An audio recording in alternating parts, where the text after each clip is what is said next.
حمو بيكا وطارق الشيخ، وقال إنه بيحب التمثيل وهيمثل. انتشر ليه فيديوهات كتير وبقى ترند، واستضافته ريهام سعيد. تصدر مواقع التواصل الاجتماعي ومحركات البحث، وبرضه محدش يعرف عنه حاجة. ترند جديد، بس أنا متأكد إن في ناس كتيرة بتقول هو إيه اللي بيحصل ده. يعني مفيش حاجة تستحق إنها تبقى ترند أو الناس تدور عليها بالشكل ده. كل الموضوع إنه طلع بيرقص في فرحه.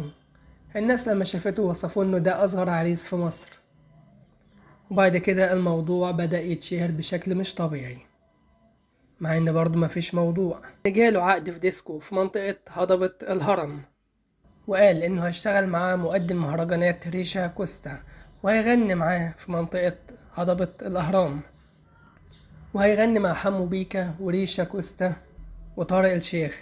ترند جديد، ناس كتيرة شايفة إن هو ملوش أي سبب، لكن أدينا بنشوف الجديد من الترندات.